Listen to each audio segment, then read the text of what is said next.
This place is the biggest prostitution den in America. Every morning, the girls have to line up to get their birth control pills. They come from all over the world, tricked or kidnapped into this hellhole. Some were wealthy daughters, some were students from elite universities, some were executives from major companies, and some were even underage girls with intellectual disabilities. But here, none of that matters. Their names, their past, their identities, everything is stripped away. All they get is a cold, numbered code, Eden, and none of them ever have a chance to escape because the man who runs this place is the town's sheriff. This film is based on a true American case, exposing the horrifying reality of human trafficking. The girl's name is Jane. She originally had a warm, happy family, but one night she ignored her mother's warnings and sneaked out to a bar with her best friend. With her young and pretty looks, she quickly caught the attention of a young firefighter. He kept giving her flirty looks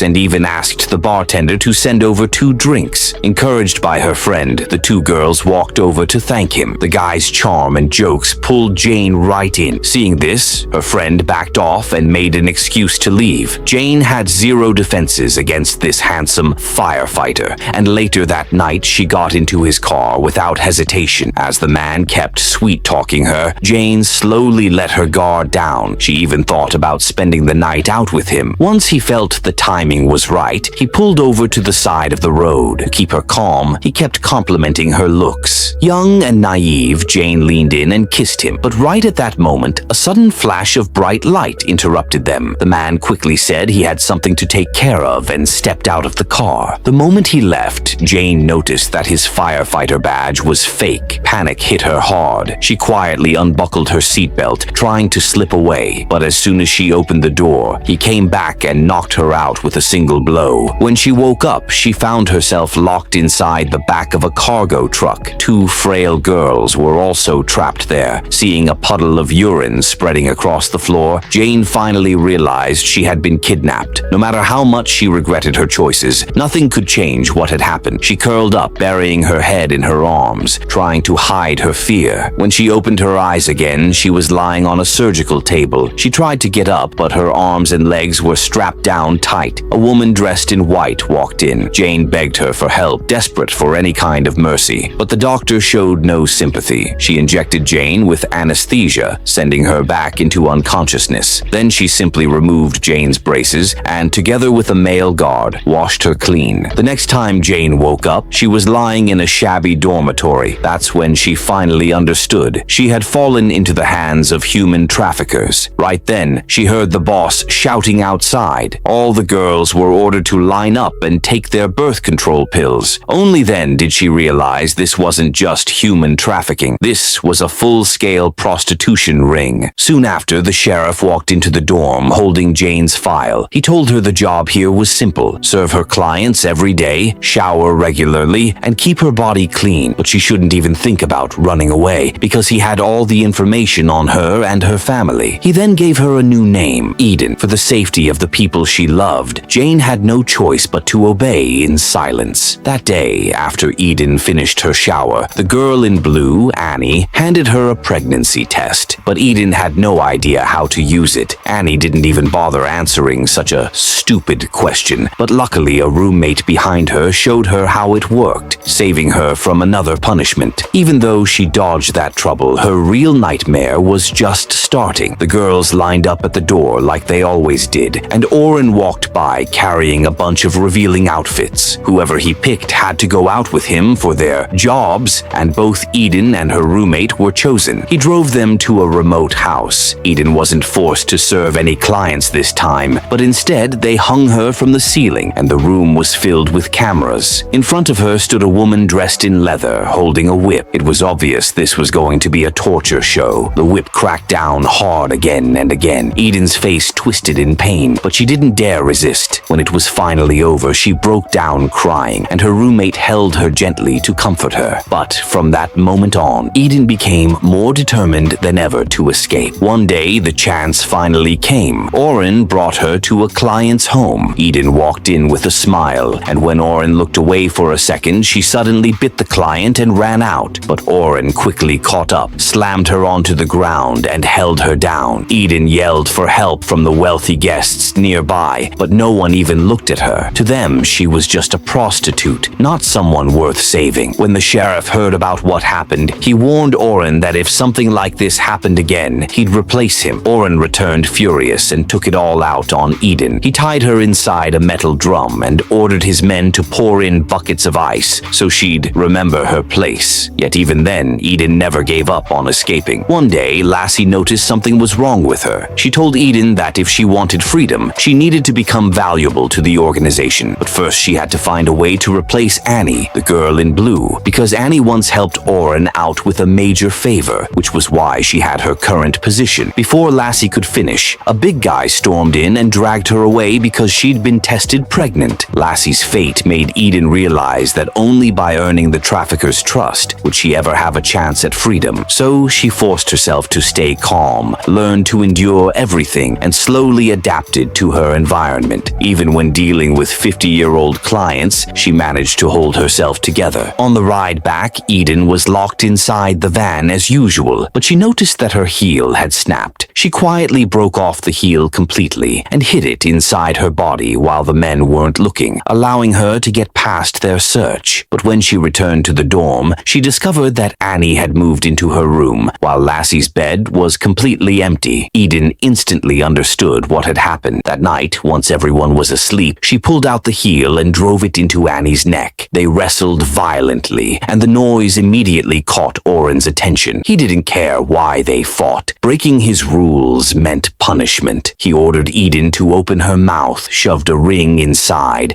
and forced her to swallow it. But just as he was about to leave, Eden told him a secret. She claimed the Russians were always mocking him behind his back, and that they constantly shorted him on the money. Oren didn't believe her at first, but the next day he brought the girls to the Russians' place like usual. And just as Eden said, the host pretended not to know him and only paid half, saying the rest would come after the party. Oren agreed without thinking. But once the girls came back out, the host never showed up with the money. Oren confronted him, and the Russians insisted they had already paid. That's when Eden calmly pointed out that they still owed $300. Oren looked at her differently after that, then beat the host for trying to cheat him. But before he could celebrate, he realized 2 girls from the couch were missing. He rushed out to look for them, but couldn't find them anywhere. Eden spotted them first. She struggled internally, but in the end, she gave up their location. It was the only way to gain Oren's trust. Watching the girls lying inside the van filled her with guilt, but she had no other choice. After that day, Eden truly became someone Oren trusted. She no longer had to go out for clients, and Annie, who once lived comfortably, now took her place. Later, Oren even brought Eden to his home, but before she could feel relieved, he warned her again that if she ever tried to escape like before, he would not spare her. To secure his trust completely, Eden worked even harder, cleaning his house, acting like a loyal, dutiful wife. But the moment she saw a photo on the wall, reality hit her again. The man who kidnapped her and Oren actually knew each other. And that was when she understood. If she ever wanted real freedom, the only person she could rely on was herself. Eden's performance made Oren extremely satisfied,